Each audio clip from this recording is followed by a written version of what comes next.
this country is at war with Germany. We shall go on to the end. I remember the sheets of flame which came up and almost blinded us from our guns.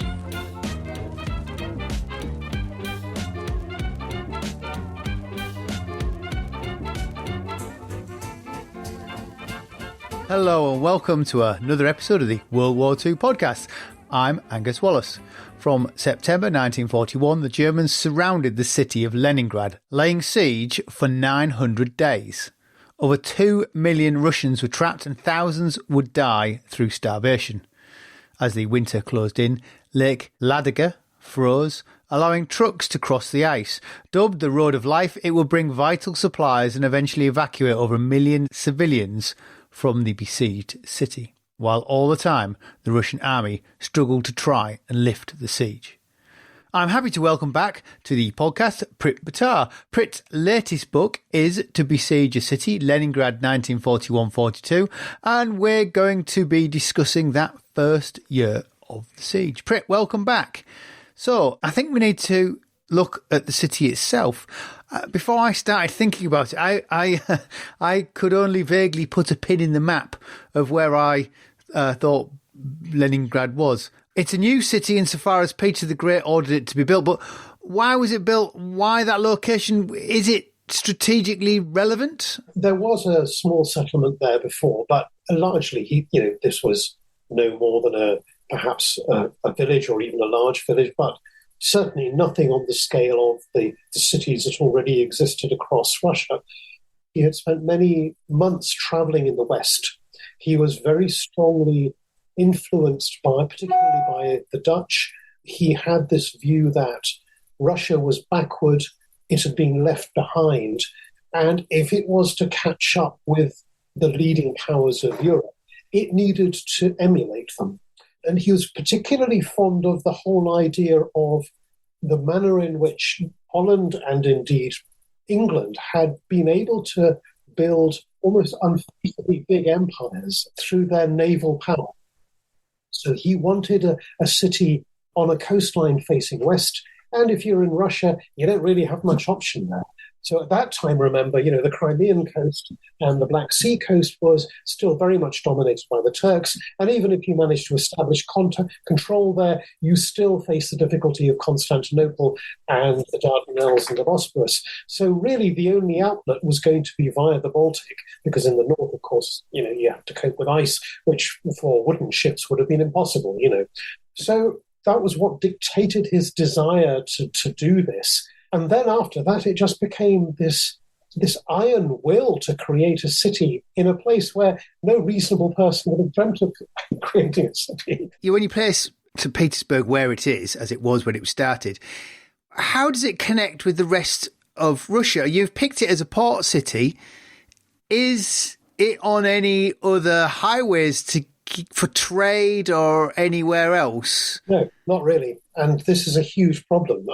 Prior to the railway age, access would have been via a series of canals to the Volkhov River.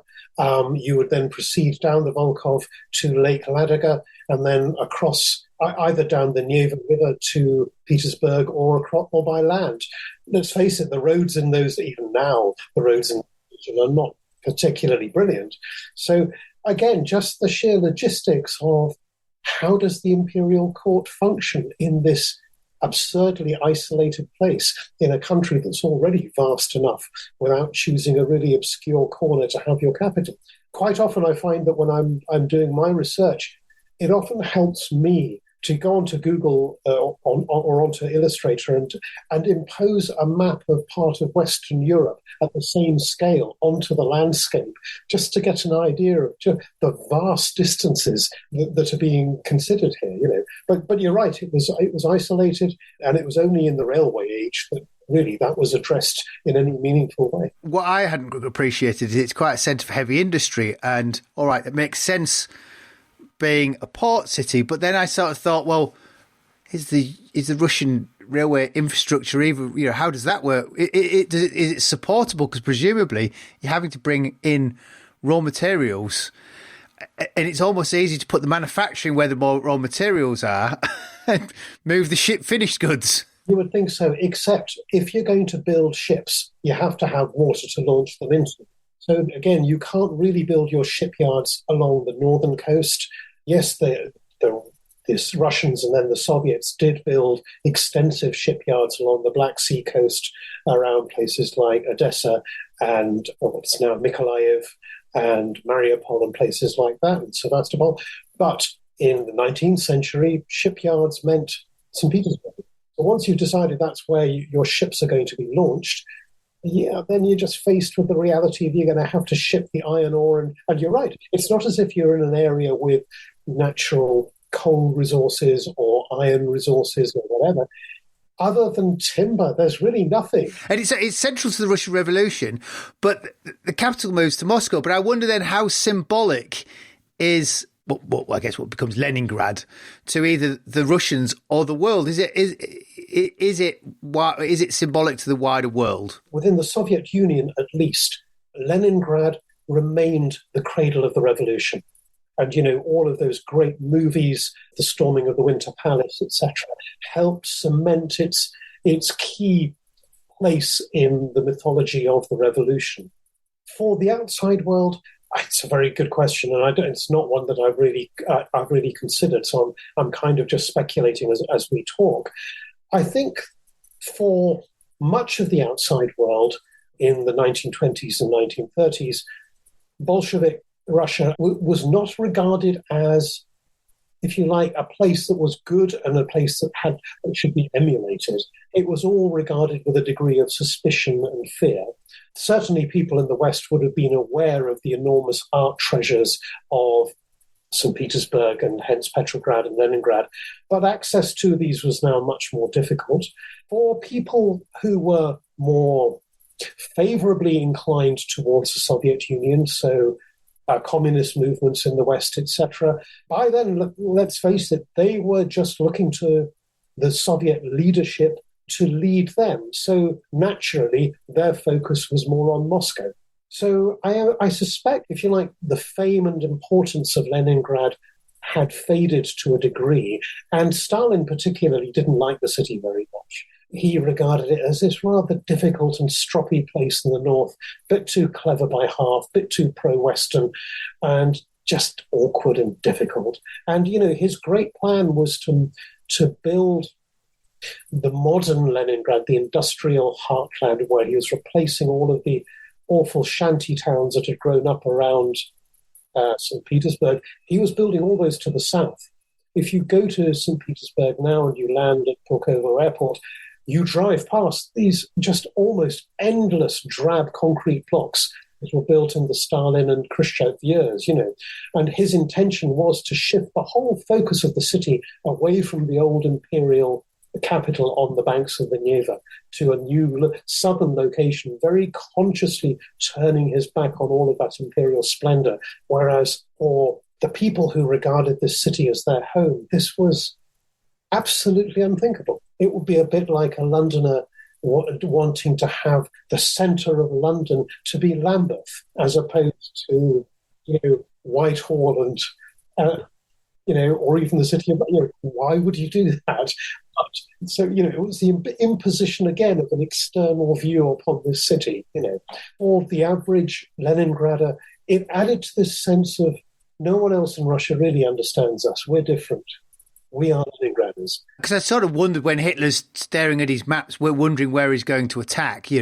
Moscow being the capital is certainly a strategic objective. But then you look at, say, Leningrad, and you think, well, how strategic is that as an objective? But actually, is it a symbolic, a cultural objective for the Germans to take, which is actually more of to say we've achieved something against Bolshevism rather than necessarily something that's strategically useful for them? Yes, it's both. So Leningrad is the second biggest industrial center of the Soviet Union, second only to Moscow. It's also the home of most of the really heavy industry. So destroying or capturing Leningrad deprives the Soviet Union of an enormous amount of industrial output.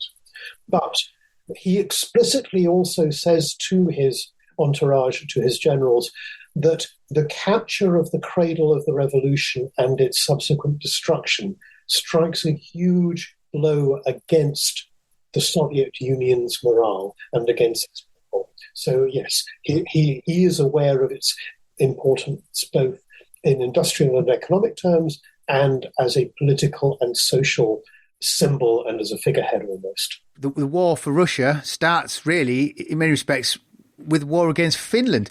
Is the city militarized at that point? Well, it is to a point.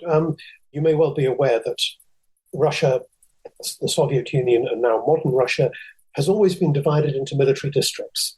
And upon mobilization, each military district will convert itself into one or more fronts that then command several armies. Yeah.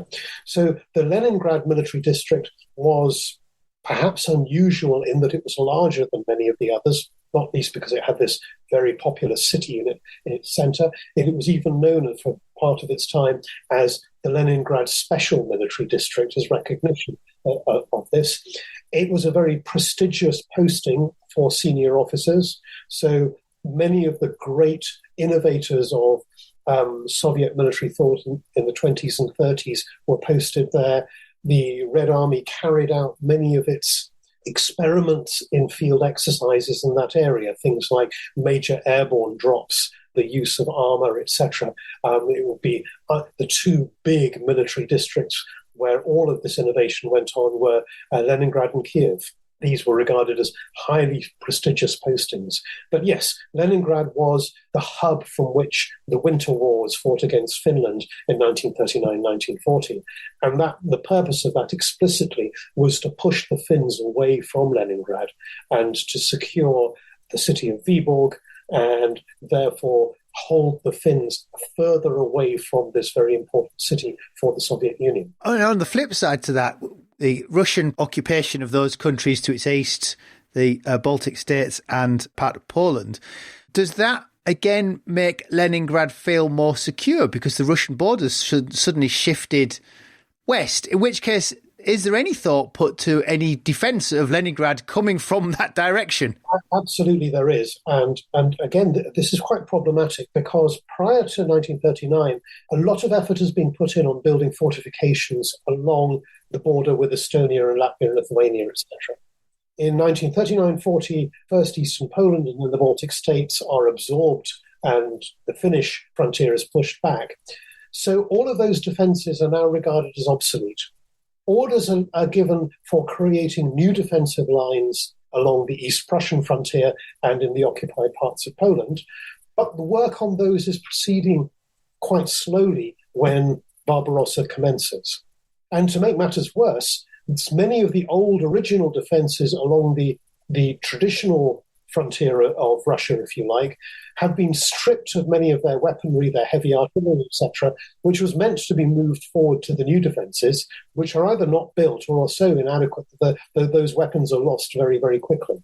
So, yes, on the one hand, you've moved the frontier away, which is a good thing, so the enemy has more ground to cover.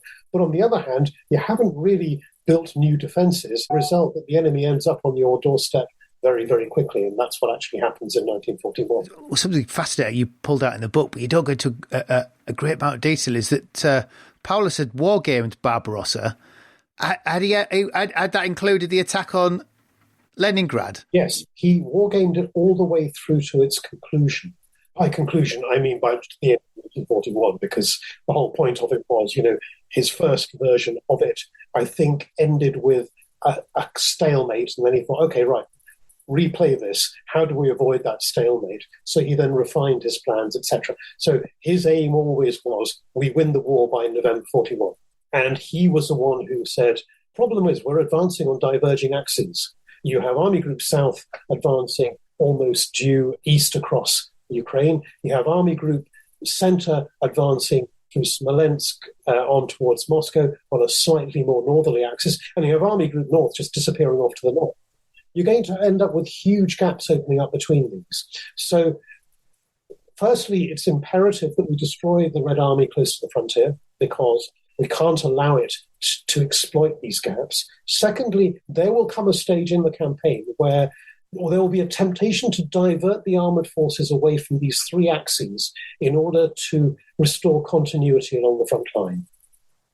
And he says this is to be avoided because the consequence of that will be a putting back of the timetable for the final objectives, and we won't get there by November, which is exactly what happens. So how did that drive on Leningrad go? Did it go as the Germans had expected, other than they were still fighting when the winter came? Well, the first phase goes really well. They overrun Lithuania in about a week or so, very, very quickly. They reach Riga in less than 2 weeks. So much of Latvia, or certainly the bottom left-hand half of Latvia is overrun at the same time.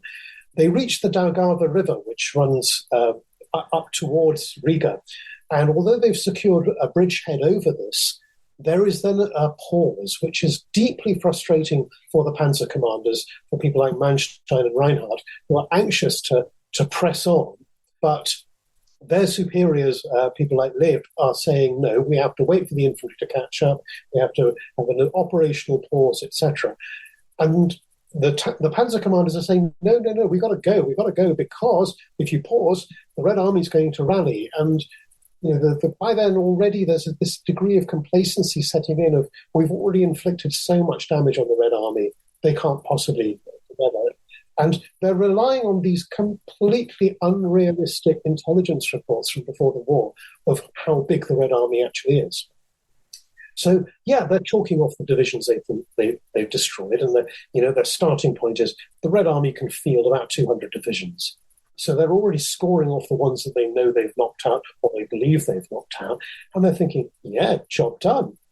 But of course, they've underestimated by by a huge margin. The original Soviet mobilization plans run to something like 360 divisions. And actually, they push that even higher as the war proceeds. Even if they had knocked over 200 divisions, there's still a heck of a lot more. So as they then press on beyond the Daugava, their problem is that there is a sort of growing sense of unease and almost bafflement of, I thought we'd done this. I thought we'd finished this. Where are these guys coming from? So as they then advance into northern Latvia and on into Estonia, then they hit the problem of there are these huge lakes between Estonia and Russia, which then forces a further divergence of effort. So you have one thrust that develops to the east of that, which is aimed directly at Leningrad. You have another thrust that is pushing north across Estonia towards the Gulf of Finland. And although that second thrust is mainly carried out by infantry divisions, those infantry divisions are needed to shore up the front line and keep continuity so that the panzers can then move forward. Except now they're busy advancing on Tallinn and along the north coast of Estonia rather than helping out where they should be. So finally, as you get into the autumn and the beginning of winter, that whole belt of land between the lakes and Leningrad, it's awful. There are so few avenues of advance through there. And when you look at the maps and you look at the extensive forests and you see where the main highways and railroads run, actually nothing's really changed since then. So even if the Red Army has suffered massive losses, it's still able to concentrate on those axes and choke off the German advance. Again, the Germans are still pushing forward. They're still biting off chunks of the Red Army and chewing them up and spitting them out and then pressing on. But the whole thing is just taking longer and longer and longer. And meanwhile, Hitler's now getting impatient and saying, although he had originally said we do not advance on Moscow until both the northern and southern objectives have been secured, by now he's getting on with, they're more or less secure, so get on with it, So he's then imposing artificial deadlines on Army Group North and Army Group South, saying you have to complete your operations by this date so that the Panzer Corps can be released for Army Group Center to make the final assault on Moscow.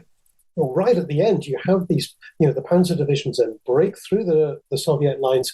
They reach the southern shore of Lake Ladoga, thus cutting Leningrad off from the Soviet main hinterland. You have the Panzer divisions advancing right to the outskirts of the city. They're in a position where you have officers looking through binoculars at factory-fresh Soviet tanks emerging from the Kirov steelworks. But then they're told, pack up, get on the railways, you're heading south. And by then, of course, the plan has changed. Bizarrely, at no point had the Wehrmacht drawn up detailed plans for what happens when we reach Leningrad. As they're drawing in closer, are the Russians able to see this coming and prepare for... I mean, are the Russians preparing for offensive or siege? The Germans don't actually know what they're going to do when they get there, because the original plan is by the time we get there, the Red Army's pretty much destroyed. So this is just a triumphant advance through the city. And Hitler's intention is, like every other big Soviet city, Leningrad is to be destroyed, because the only way you can generate an agricultural surplus to feed the rest of Europe is to reduce the Soviet population by about 12 to 20 million. That's going to be the urban population. They're just going to have to die. So they can starve, they can be driven off into Siberia, I don't care, but we certainly have no intention of physically fighting our way through the city. The intention is by the time we get there, it'll just be a swift triumphal march through the city, push on, expel the civilians, and then if the Finns want the area, they're welcome to it. If not, we'll just dynamite all the buildings and leave it. The problem that the Soviets have as the Germans are advancing towards Leningrad is railways again. We're back to railways. This is an era where everything moves by rail. And particularly in an area like this, where even today, most of the roads across that region are gravel roads. And the reason they're gravel roads is gravel roads don't break up so much in frosty weather and in bad weather. Unless you spend a lot of money, which the Soviet Union and modern Russia don't really have, you can't make tarmac roads that survive that sort of winter. Not without Scandinavian levels of expenditure, and Russia's never going to do that, So the railroad capacity is already absolutely stretched to the limit, trying to keep the Red Army alive in 1941 as the Germans are advancing on all fronts. So as the front line approaches Leningrad, you have this conflict of demands. Do you provide munitions to keep the army fighting and hold the Germans at arm's length? Do you stockpile the city in preparation for a siege? Do you move material to Leningrad itself in order to start construction of fortifications? Or do you try to do a bit of all three? And it's the usual business of you can only stretch the railway capacity so much. So many of the Soviet term was for the people who endured the siege. They referred to them as the blokadniki or the blokadniks. And many of the blokadniks in their memoirs later wrote about they were quite bitterly resentful that preparations were inadequate for a siege. And the riposte to that from the Soviets was, we didn't want there to be a siege. We still hoped that by giving higher priority to supplying the armies fighting their way back towards Leningrad, we would avoid a siege in the first place. So there is this enormous conflict of demands upon a very limited transport capability, which ends up with none of those demands really being satisfied. How good had the Russians been at grinding down the Germans as they approached? Had they managed to affect a good defensive positions, which allowed them at least to be able to hold a perimeter? Well, yes, the Germans have suffered quite heavy losses by Army Group North has suffered very serious casualties as it's advanced, not least just through mechanical breakdown, because this is a horrible country. And remember, a lot of the panzer divisions of 1941 are equipped with the old Czech Panzer 38s. They're equipped with Panzer IIs. There's still loads of Panzer Mark Is in circulation. And these things are just breaking down all the time. And the repair workshops in the rear areas are choked with wrecked vehicles. I can't remember the exact number, but the number of different types of truck that the Wehrmacht took into the Soviet Union runs into three figures, just different models of truck. And this included just rounding up trucks from all over occupied Europe. So you have furniture lorries, you have all sorts of stuff, and there's no spare parts. So by the time you get to November 41, something like 70% of the Wehrmacht's truck fleet is gone. either broken down or just wrecked or destroyed or whatever. So it's not only the numerical losses of troops, it's also just the crippling loss of mobility. And the other thing that I touched on in my Reserve book, and I'm increasingly aware of, is the enormous dependence of the Wehrmacht on heavy draft horses to pull artillery, its ammunition wagons, etc. And this is an area where there isn't very much fodder. So by the time you get into the winter, these horses are beginning to die in large numbers, and they're irreplaceable. Okay, you can build a new truck. It takes you 4 years to grow a new draft horse. And when you mobilize pretty much all the draft animals of Europe in the first place, there's no automatic replacement. So the whole German war machine is very literally grinding to a halt as we go towards Christmas 1941, which helps the Soviet army, Soviet forces enormously. But having said that, they've also put up very, very tough resistance. And, their own losses have been appalling. But the Germans inflicted those losses at a considerable cost to themselves. And although they can say, for every German soldier we lost, we killed between 4 and 8 Soviet soldiers, the difference is the Red Army could kind of afford it. The Germans, they had built this, their whole projection, their whole expectation was based upon this finishes in November. We have mobilized more men than German industry can afford, so we have to release these guys to get back to the factories, to get the harvest in, etc., etc. It's a little bit like, I remember reading about the Vietnam War, where an American writer said, the thing that America never really understood was that the Viet Cong and the North Vietnamese didn't have to win, they just had to avoid defeat.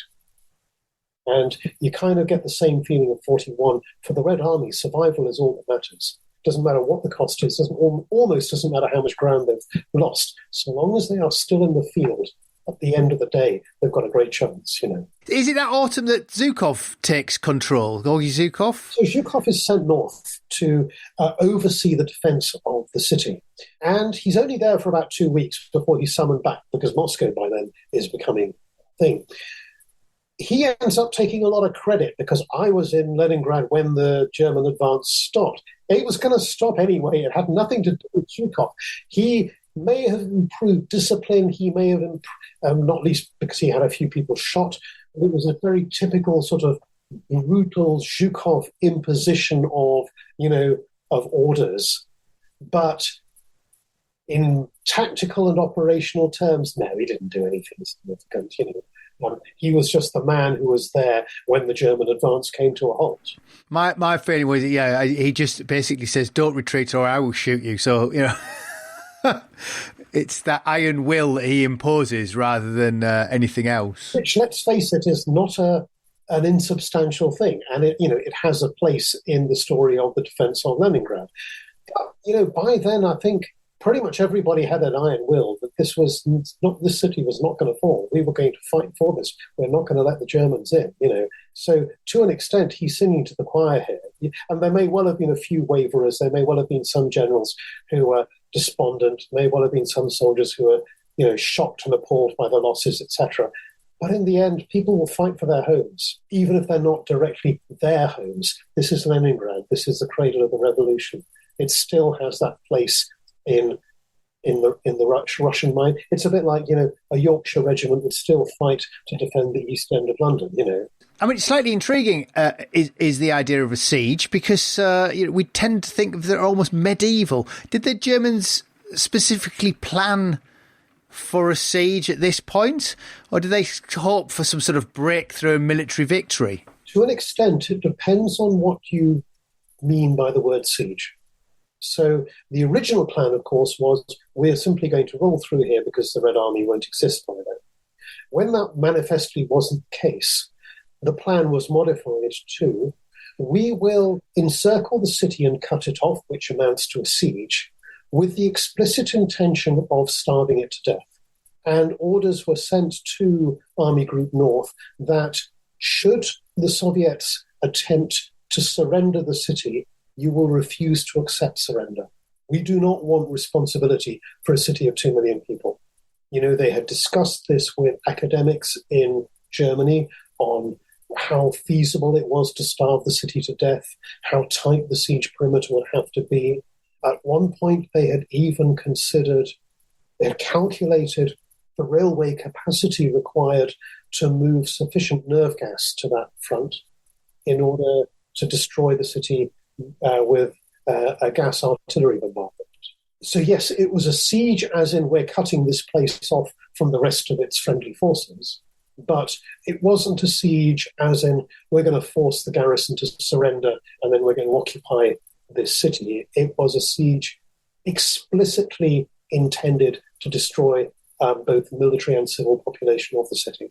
In which case, is the Luftwaffe a key component? I mean, you're thinking of the Allied bombing campaigns where we literally flattened cities, was the Luftwaffe key to that idea of a siege? It was certainly intended to be, and the intention was we will destroy the city through a mixture of aerial and artillery bombardment, not least because if we do that in winter and deprive people of shelter, they'll die that much quicker.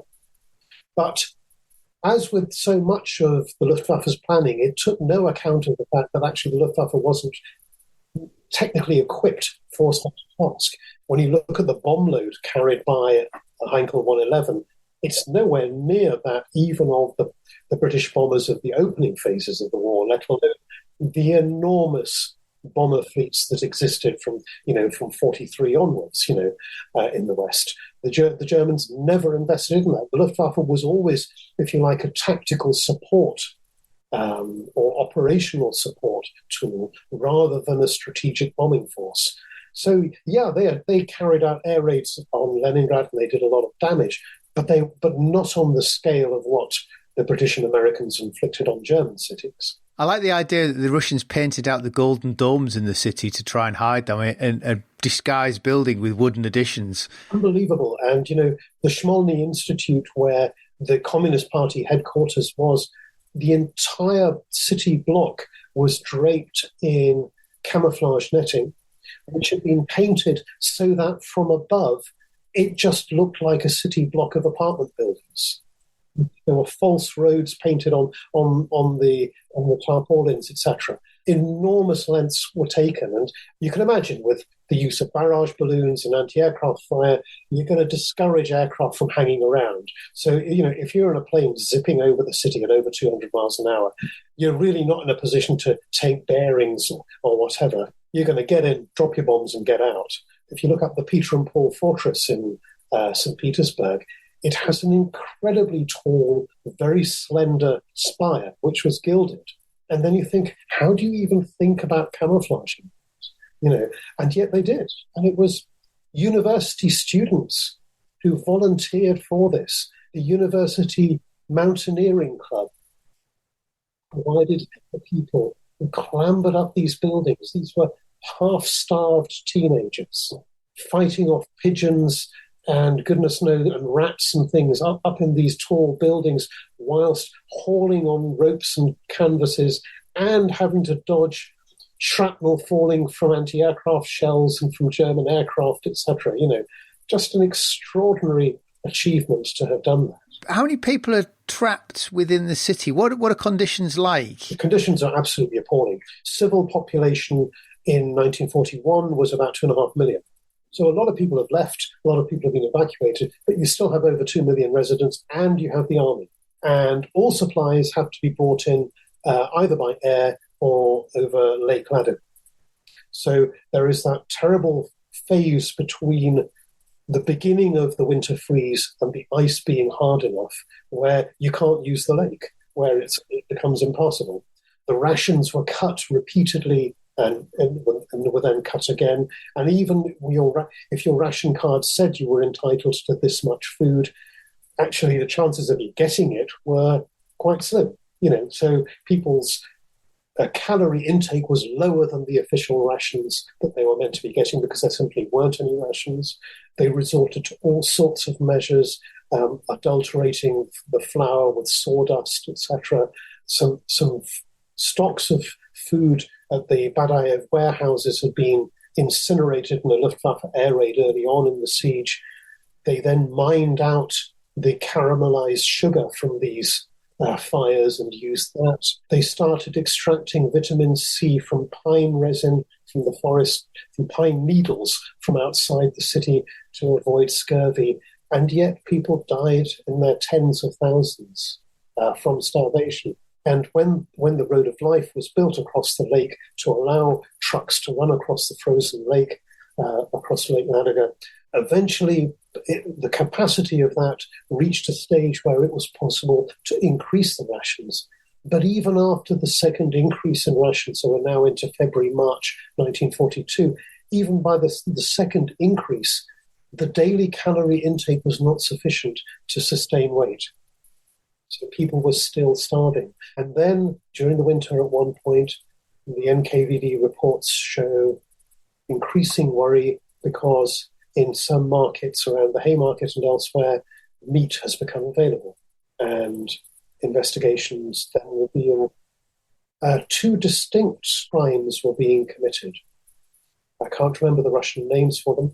The first was cutting meat from corpses and eating human flesh from people who had died. The second crime, which was far more serious, was killing people in order to eat them. And cannibalism became one of the great taboo subjects. It wasn't talked about really until probably the late 1970s or even beyond. Something that even the survivors just did not want to face. Because the other story you mentioned in the book, which had never really occurred to me, that if you're in a queue for food and they're attacked, if you leave the queue, you lose your place in the queue. So even under aerial bombardment or you've been bombed by the Luftwaffe, you have to stand in the queue, otherwise you might not get your food, which is just horrific. Unimaginable horror. And of course, Britain was enduring the Battle of the Atlantic and food rationing, etc. But the rationing in Leningrad was an order of magnitude worse. Nobody in the British Isles starved. Yeah. People might have had to do without sugar. They might have had to do without butter. But nobody was starving, whereas tens of thousands died in that first winter through malnutrition, through the effects of cold, worsened by malnutrition, and from wounds from the aerial and artillery bombardment. We're going to take a short break. We'll be back with you in a moment. Hello and welcome back. I'm joined by Prit Buttar and we're discussing the siege of Leningrad. I'm fascinated about the Road of Life across the lake. In many respects, that's one of the more, I would say, better known. But if I say better known stories, it's a story that people are aware of rather than necessarily know about. What struck me, especially after watching, you have Ice Truckers, don't you, on Channel 5, whatever it was, a few years ago. What struck me is, why was it not targeted by the Germans? I couldn't help but think it must have been incredibly susceptible from being cut off through German attacks. You would think so, but it was right. It was probably right at the limit of artillery range, so it was difficult to hit it with guns. Not least because the point, if you moved guns onto the German-held shore of Lake Ladoga, they would have been vulnerable to counter-battery fire from Soviet artillery. So it was difficult to interdict by artillery. Air attacks were widespread on that lake. There were strafing runs, there were bombing attempts to break up the ice. But anybody who's ever ventured out onto a frozen lake will tell you that mist is a really big problem. So actually finding the target was not necessarily straightforward. Also, the Soviets positioned a lot of anti-aircraft artillery on the lake. There were anti-aircraft barges which were just frozen into place. And they also put anti-aircraft guns on the ice sheet once it was thick enough to support them. And there were constant fighter patrols. And again, it much like the railway capacity of the Soviets was stretched in the weeks leading up to the siege, so the Luftwaffe was now massively overstretched. Are we to bombard the city? Are we to bombard the lake? Are we meant to be providing close air support for the troops? Or are we actually needed to try to destroy the Baltic fleet or to support operations around Moscow? Come on, we can't do it all. And yet they're being asked to do it all. And remember, all this time, you still have considerable German air assets deployed to carry on bombing London and British cities. And the perennial problem of the Third Reich. we don't have any fuel. So if you prioritize fuel for one sector, that inevitably means you have less fuel for another. And something else I didn't understand until relatively recently was during the Second World War, when the British and Americans built aircraft.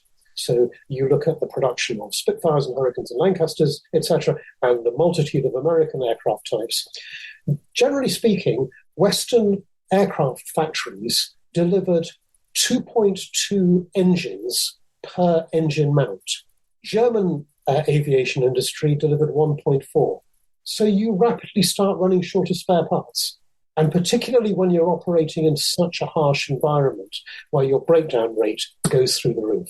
So you have this extraordinary business of the Germans discovered a Soviet trick of you mix ordinary gasoline or aviation kerosene with engine oil to make it runnier. Otherwise, the oil just won't flow properly. And then you rely on when the engine is good and hot, that will evaporate off. But the consequence of that is you have much increased engine wear. So even just operating in these conditions accelerates your engine wear, your breakdown rate, and that compounds your initial shortage of spares. And so all of the consequences of assuming the war is going to be over quickly are really coming home to roost by now. And all of this greatly constrains the ability of the Germans to interdict the road of life. During that winter, where in some respects the Germans are at the end of their their advance, they're not completely sure what's going on, where they're going next, kind of thing. They're juggling. They've got lots of balls in the air. Can the Russians make any headway in trying to relieve the city? Well, they make several attempts. Yes. So just to imagine the map for a moment, Leningrad sits with the Gulf of Finland to the west. Then there's a short neck of land to Lake Ladoga in the east. And flowing north into Lake Ladoga is the Volkhov River. In December, the front line ran broadly along the Volkhov River, but the Germans then carried out an advance across the Volkhov with the intention of securing the whole southern shore of Lake Ladoga. So their intention was, we're going to make it almost impossible for the Soviets to supply the Leningrad enclave via the lake. And they reached a place called Tikhvin, which is further to the east. But although two panzer divisions reached Tikhvin, holding this then became almost impossible because they lacked the infantry resources to shore up the flanks of this advance. So Tikhvin was the first objective of Soviet counterattacks. And in December 1941, January 42, the Germans had driven back to the line of the Volkhov River. And in fact, they never quite reached Volkhov estuary, which is just as well, if you like, it's the end point of the railways running up from Moscow, from which supplies are stockpiled for the road of life. So during the winter, the Red Army launches the first of many what are known as the Sinyavino offensives to try to break through that narrow neck of land that the Germans control on the southern shores of Lake Ladoga. But all of these attacks, both from within the siege perimeter and from the outside, they all fail, and they fail for all of the same reasons. The terrain is awful. It's not good for offensive operations. The only reason the Germans advanced through there was because by the time they broke through there, it was open space. The Red Army wasn't physically there to defend. At this point, the Red Army lacks the expertise in mounting offensive operations. There's inadequate preparation. And in this swampy, frozen terrain, artillery bombardments are meaningless. Shells sink, and then when they explode, they just chuck up a bit of mud. They don't actually blow holes in defensive positions. It doesn't have the same effect as an artillery bombardment elsewhere or in other conditions might have. The railways, again, limit your ability to concentrate sufficient ammunition and supplies for an offensive.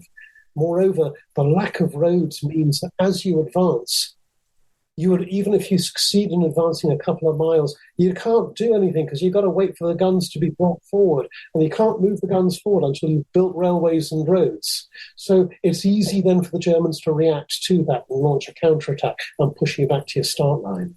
So in a way, the fighting along that line becomes almost First World War-like in in the casualties suffered for almost no gain. So yes, there are attempts to break the siege. There's a huge attempt in the spring of 1942, which results in the Soviet Second Shock Army being encircled and destroyed. And its leader, General Vlasov, is captured by the Germans. And because of his resentment at the way he was affected, he felt he was abandoned and his army wasn't supported. He then joins the Germans, and eventually he becomes head of what the Soviets always refer to as the Vlasovites. These are so-called volunteer soldiers from the former Red Army who've been German prisoners who have volunteered to serve the Germans against the Soviet Union. So enormous efforts are made to lift the siege, but the Red Army lacks the expertise. At this point, the Germans are still tough enough to make it impossible for them to do that, So all of these attempts fail. By that spring of 42 now, the Germans have failed to starve the city into submission. Do they have a strategic vision for that sort of spring-summer season? The Germans are slightly baffled at this point because they're left thinking, well, it didn't starve to death like we thought it would. And for the moment, they just park everything and they say, okay, other stuff to do. We've got to deal with the big Soviet counteroffensive around Kharkiv. Once they've knocked that over, then Hitler's ambition for 42 is advance to the Volga, holding position at Stalingrad, and then we turn south into the Caucasus, capture the oil fields, win the war. So that becomes a supply priority, which means the rest of the front is frozen. But there is this bitter fighting along the Volkhov River where a Second Shock Army has crossed the river and the Germans are trying to cut it off and destroy it. But that's about the limit of operations in the north until Manstein completes the capture of Sevastopol and Crimea. And having taken that, and in Hitler's eyes at least, having thus earned a reputation for taking strong fortifications, Manstein and the whole of 11th Army is ordered to go north in preparation for an operation that's codenamed Nordlicht or Northern Light. And the intention here is to attack, to cut off Leningrad from Lake Ladoga. So we're going to advance north in that narrow corridor of land between the city and Lake Ladoga, link up with the Finns, and establish a much tighter siege perimeter for the coming winter when we will starve the buggers to death. But this coincides with another attempt by the Red Army to smash its way through this narrow neck of land on the southern shore of Lake Ladoga. So all of the divisions of 11th Army, as they arrive, are just fed into this defensive fighting. So all of the plans for an offensive against Leningrad are gradually postponed, and then when Stalingrad kicks off and the encirclement of Stalingrad begins, it's all forgotten. It just can't be done. And Manstein is dispatched off to the south to sort out what's happening down there. So for a long time in 42, the Germans are just holding off the Red Army's attempts to break the siege. When they feel that the momentum is back in their favour, their plans are now all about just tightening the siege perimeter, but even that is then disrupted by this latest Soviet offensive, which fails. Poor old Second Shock Army, which has been rebuilt, gets cut off a second time and is badly chewed up. But at least the Germans haven't been able to close the siege perimeter. And all the way through 42, the Soviets are by now shipping supplies across the lake by barge, etc. They have built wharves along the shore of Lake Ladoga opposite Leningrad. They've built a new railway line from there to the city. So they're shipping in supplies to make sure that, okay, in the coming year, okay, no one's going to be feasting, but at least there'll be sufficient food. They've also moved a very large number of people out of the city. So they've got rid of a lot of the civilian population and they've reduced the population, if you like, to those people who really are essential for Leningrad. Everyone else has been shipped out. As the Germans become static, it's amazing how the Russians are ramping up their efforts for the Germans to be squeezed in the middle eventually. I'm right in saying that some of the first Tiger tanks arrive? Yes, so the first Tiger tanks are sent to the Leningrad front, where Hitler wants them to take part in Operation Northern Light. By now, Hitler he's got this obsession with the power of the new German technology, this is going to change the battlefield. And yeah, they might have changed the battlefield if they'd been present in large numbers, but we're talking 10 Tiger tanks.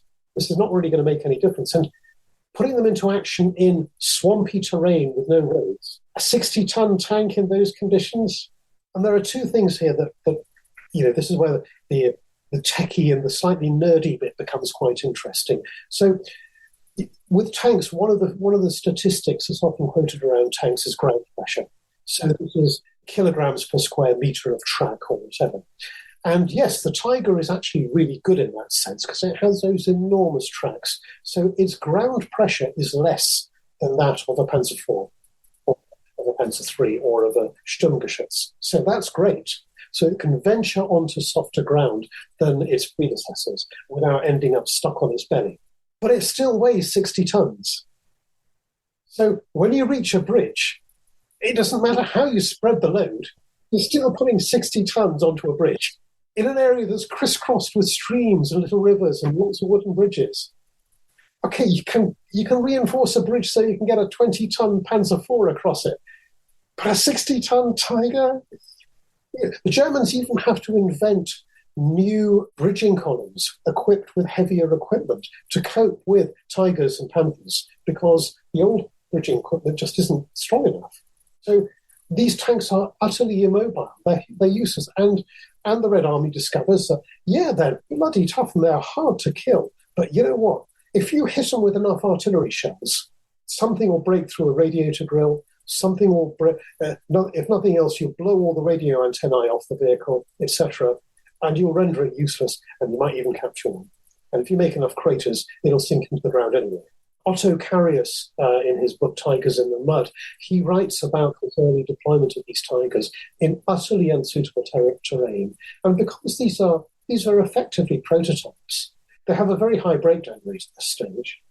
And the German tank crews are still learning that although the engine has a rev range up to about 4,000 revs, actually pushing it beyond 2,000 is not a good thing. You'll burn through engine components very, very rapidly. But that's a field experience. You have to have the thing in the field to discover that, So in these early operations outside Leningrad, more Tigers are lost due to mechanical breakdown or terrain difficulties than enemy action.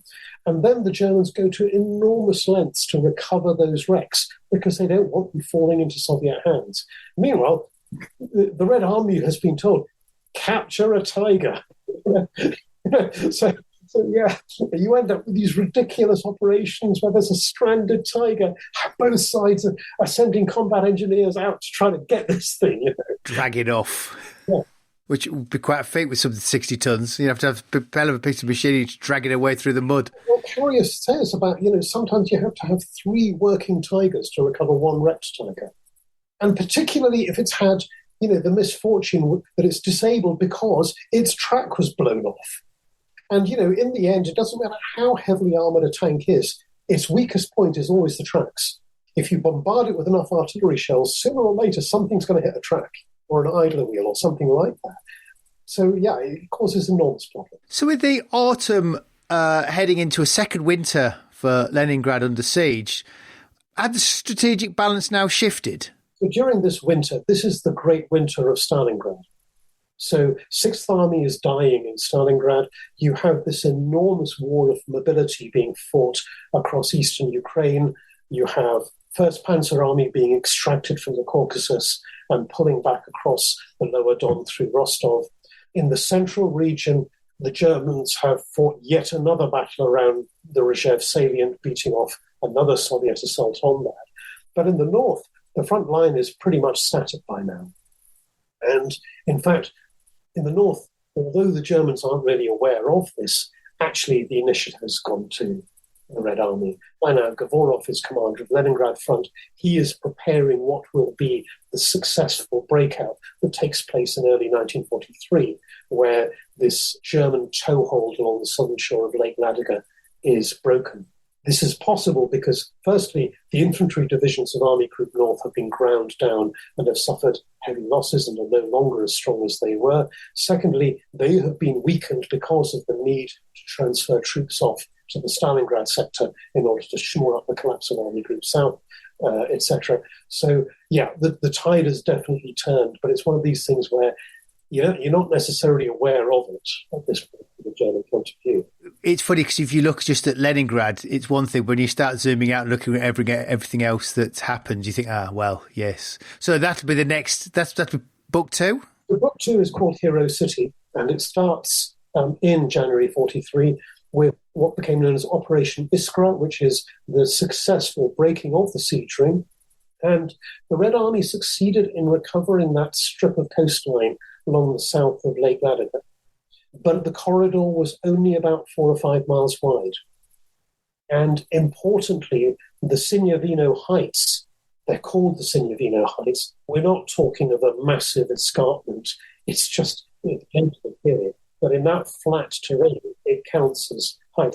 It's a little bit like, if you've ever been to the First World War battlefields, if you go to Ypres and, the Passchendaele Heights, which was the objective of the Great Drive of 1917, you look at it and think, really, those are hills? And that landscape, they count because it's so flat. The same goes with the Signavino Heights. They're still in German control. So German artillery on the Signavino Heights can interdict this land link that has been re-established. And the Soviets build a railway and they shuffle trains along it, particularly at night. These trains are constantly being shelled and hit. So, yeah, the siege is technically broken, but it doesn't really count as breaking the siege because most of the siege perimeter is still in place and the Germans can shell the city at will.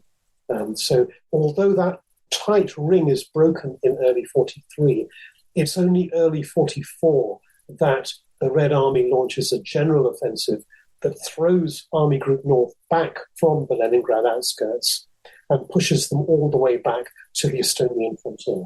Well, I look forward to book 2 and discussing it next year. Pritt, thank you. It's always a pleasure. Loyal listener, if you want to read more on the siege, Pritt's book is To Besiege a City, Leningrad 1941-42. I'll put a link on the website and in the show notes. If you're a patron of the podcast, watch out for more from Pritt. If you're not, you can find out more at patreon.com/WW2podcast. Next time, hopefully I should be back discussing tanks in the Pacific campaign. So until then, I'm Angus Wallace, and thanks for listening.